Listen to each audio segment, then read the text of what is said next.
We can tell we are in the month of giving, and come on up. So excited. I know. You get the Karen Square today. Exactly. Woo!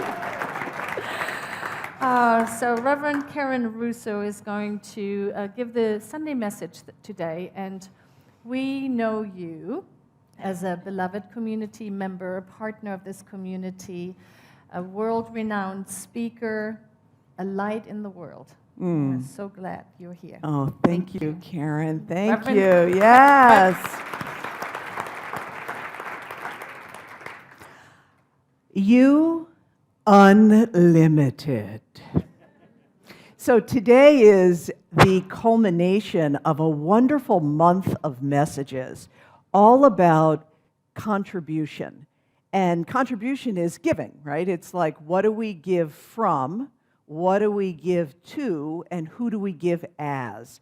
And it's been wonderful messages from Dr. Michelle Medrano and Reverend Karen Lewis and Reverend Leslie Goodwin. And I feel like I'm bringing us home into really saying, if we believe our principles to be true, how does that show up as our giving?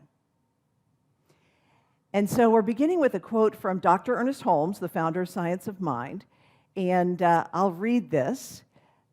The search for divine unity, that's one of our principles, that we're oneness, unity. The realization of unity necessitates the acceptance that there is no dividing line. And that, to me, means there's no time we get there. We shall expand, progress, evolve, ad infinitum in a sequence from where we are to any stage that we shall ever become. Out of eternal being comes everlasting becoming. Out of eternal being, our oneness with the divine, there's an everlasting becoming, an evolution. And I'm touched that there are people here who are new to our community here for the first time.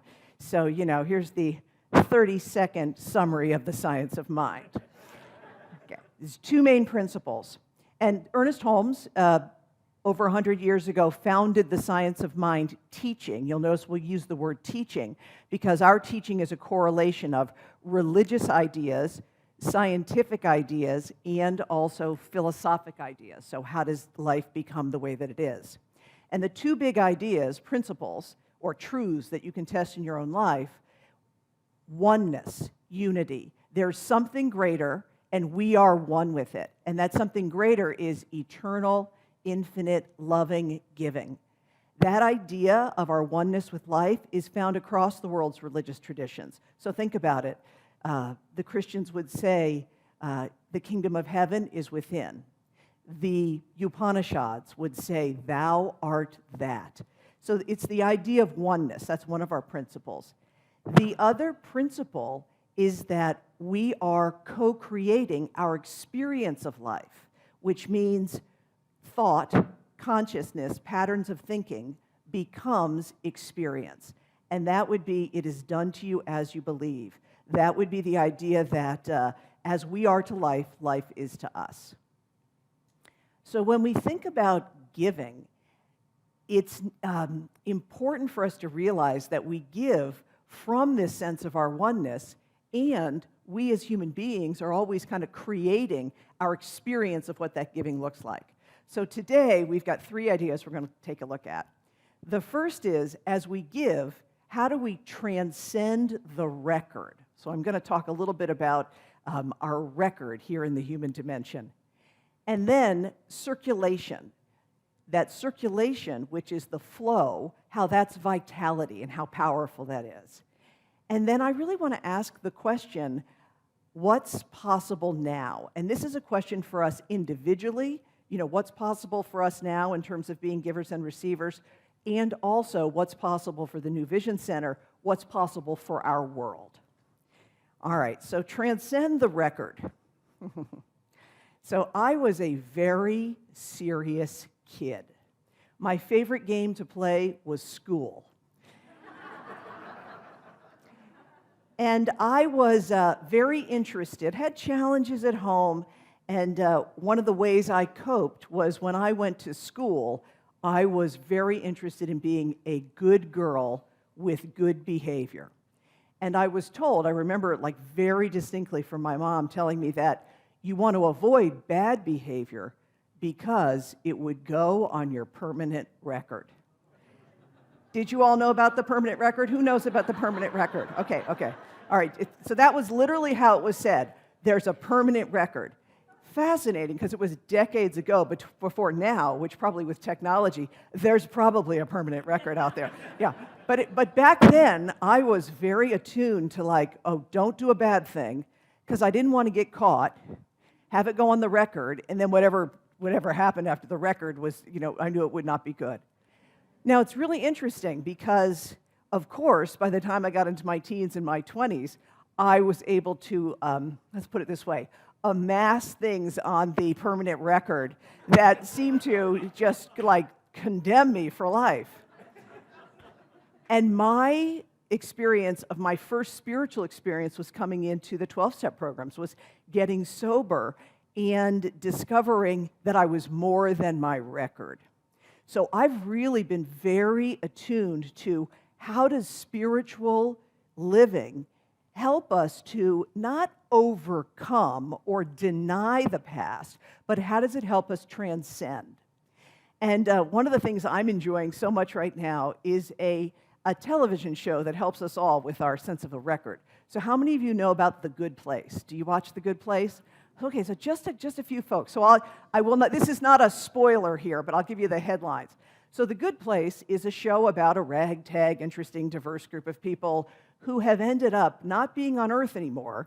They're in another place, and one of the things they're figuring out is it the good place or is it the bad place? And through a series of interesting things that has lasted, this is the 4th and final season, they're finding out about the good place and the bad place. And one of the things that happened toward the end of last season was, maybe in the last 500 years, no human has made it into the good place because of the scoring system. And so, our group of friends goes to the scoring area, and they discover human life has gotten so complicated. In the last 500 years, no one's made it into the good place. And you know what? Even if you go to the grocery store to buy a tomato, you lose 12 points.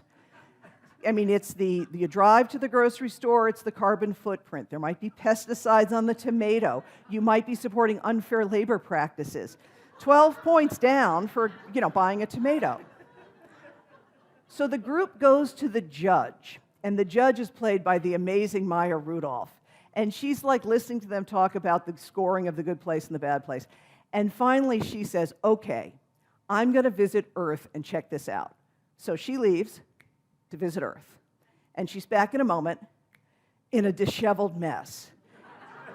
And she says, Earth is a mess. It's simultaneously hot and crowded and cold and lonely. I mean, we could do a week on hot and crowded and cold and lonely, right? I mean, I was like, that is deep. And then she says, I Googled big ripe natural tomatoes and ended up on an adult site for people who like sunburn.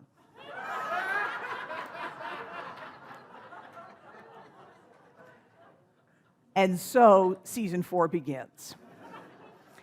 But what they learned is that you can't just look at the record when it comes to who we are and what we're capable of giving. And so that's why this idea is you unlimited.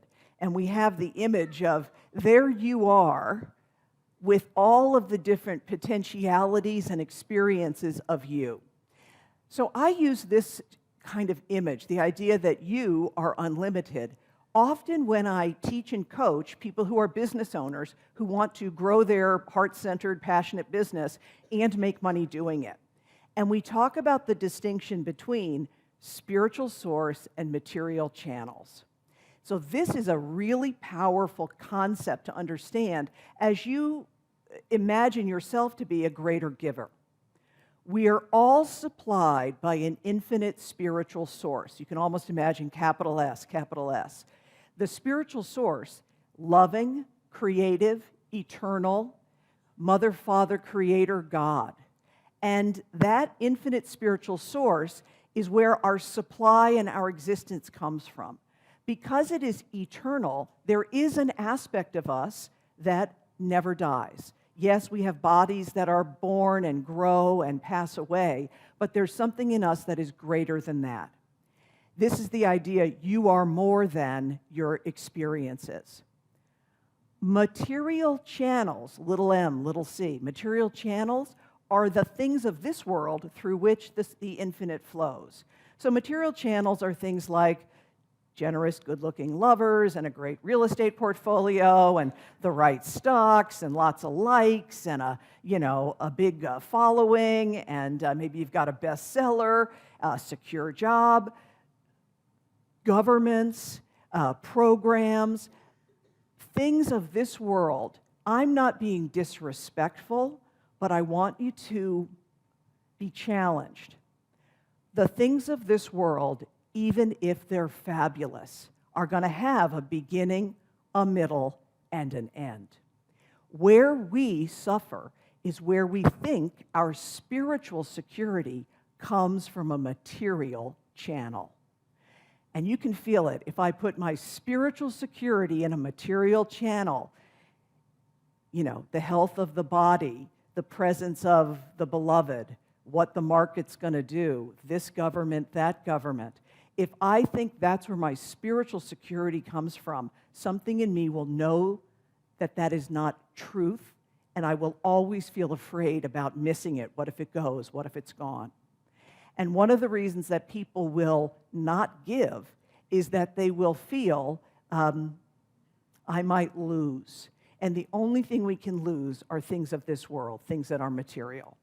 So I'm not saying be disrespectful or take for granted beautiful material channels. By all means, if you got a great portfolio and a generous, good-looking lover, you go, right?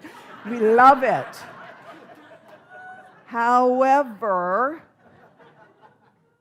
we invite you to not have your security come from those things. Do you feel that? Yeah. So right now, just kind of feel into your life.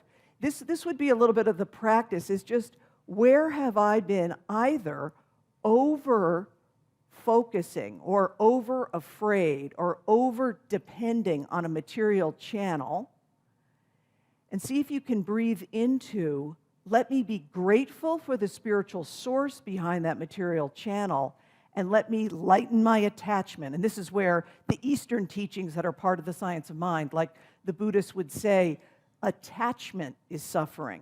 So not that we disrespect the material, but we don't attach our meaning to it because we know it will change. Everything will change. So that loosens us up for giving when we realize we are essentially unlimited, and yet material channels come and go. Now the next piece is about circulation. So circulation is a sense of vitality, and vitality is health. So anything that's healthy has good flow, good circulation. A body, a relationship, a conversation, there's a give and take, there's a reciprocity. And we use this image of the infinity symbol, the flowing, moving thing of giving. So circulation means, as I am a generous giver, I am also a gracious receiver.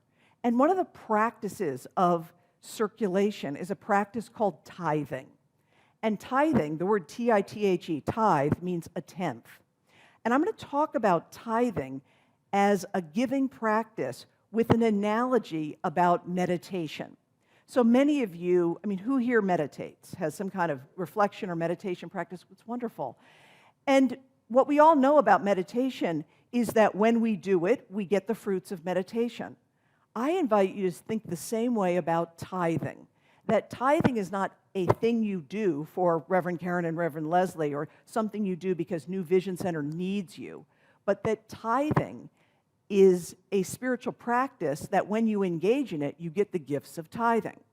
So tithing, which has been around for thousands of years, like meditation, is giving thanks for the 100% that comes to us and leaving 10% or a tenth behind with our spiritual source. So the ancients would plow the fields and leave the best first 10% of crops in the earth. You will see tithing in many of the classic spiritual traditions, the idea that the money and the good that comes to us, we give thanks for the 100%, and we give off of the top the 10% to the people, institutions, causes, the church, the mosque, the synagogue, the place where we feel our spiritual inspiration. My experience with tithing is that it is not a practice that I question. It's a practice I engage in because it is a reminder. And I do my tithing every week. So I really recommend that it's a practice you either, even if you have it automatically set up here at New Vision Center or wherever you tithe, that even if you have automatic amounts, you feel into it and relate to it on a regular basis.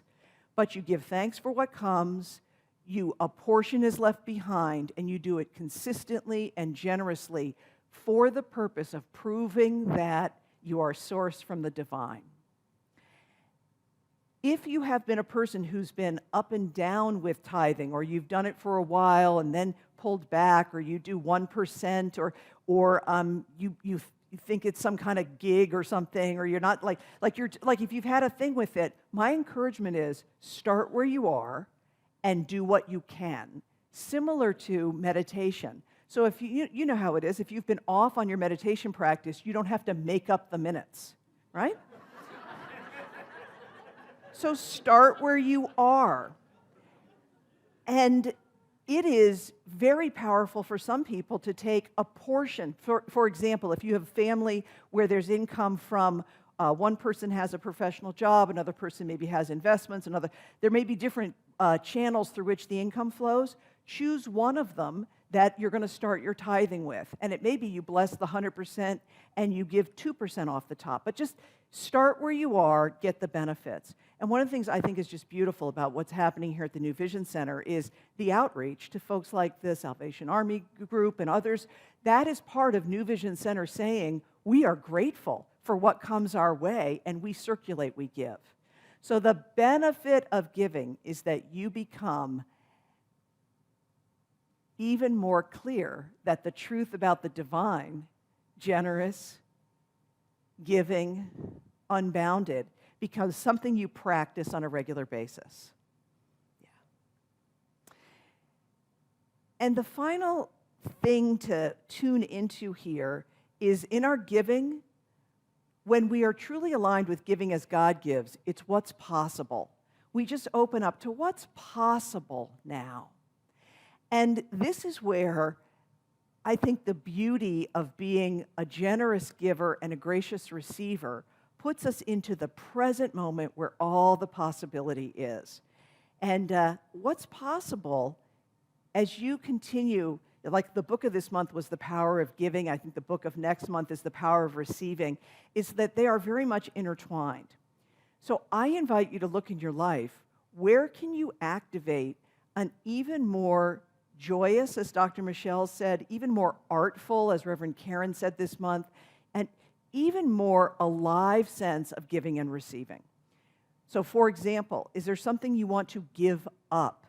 Is there something you want to acknowledge that you're receiving that you've been maybe taking for granted or not attuning to? I was looking at, there's a project I've been involved with, and I meet with a group every month we vision for each other. And in our visioning, we ask the classic questions, but then we also each kind of ask our own, like, what's up for us now? And I said, about this project, and I asked my question, and what came back, one of the folks who knows me well was like, you're saying, my, mine, my, I, my, mine. And what that's telling me is that you're not allowing, like, the surrender. What is God's idea of this thing? And that was like, wow, I wasn't even tracking that. But I had this project, and I was like, my. And for what's possible for me in giving and receiving is show me, use me, I surrender. Let me surrender to the God idea of what this is supposed to be, and then let me serve that.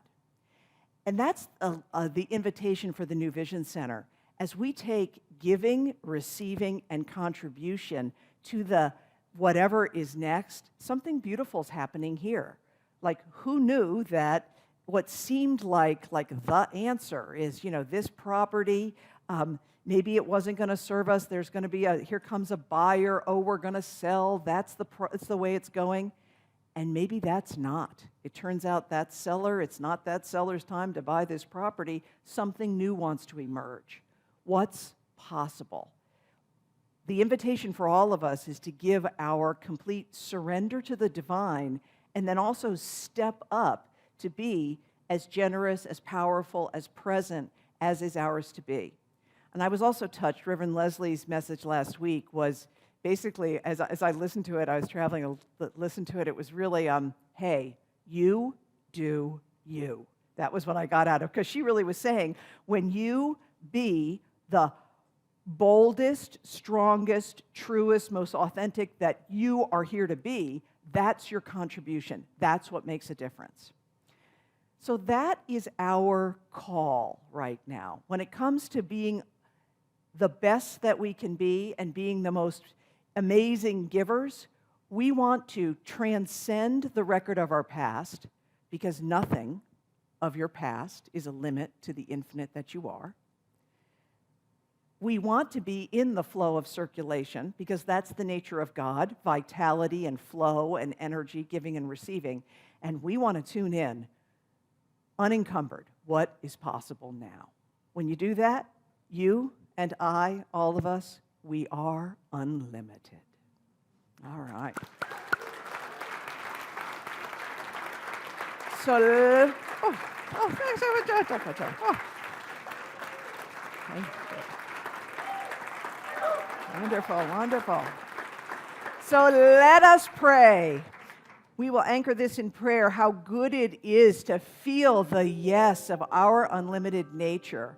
How grateful I am that the good of God is the ever-giving, ever-revealing, that the infinite is love and power and supply and truth and wholeness, and it lives and expresses as me, as each, as all. So I rest in that place of recognizing the divine, celebrating our union with it, and being in the awe and the humility and the wonder that the good of God is expressing as us. And what I claim is that each of us is deepening. Our giving is inspired with generosity and joy. Our receiving is amplified, sweetened. And because of this, we are in circulation and contribution that is absolutely ours to give.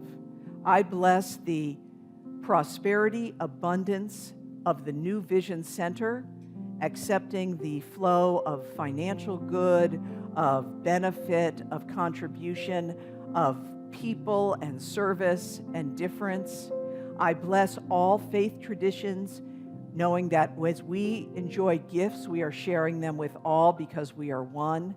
And I'm so grateful that we've come together this day for this moment, because it is precious and holy. And so we give thanks. We give thanks for what is revealed here. I invite the practitioners and ministers of religious science to stand with me. I give thanks for these beautiful beings who have dedicated their lives to the exploration of consciousness, the stand in spiritual truth, and the good for all beings. Together, with a grateful heart, we give thanks for the law that says yes upon our word, and we release. We let it be. We trust the law. We know that what is spoken is so. Together in agreement, we say,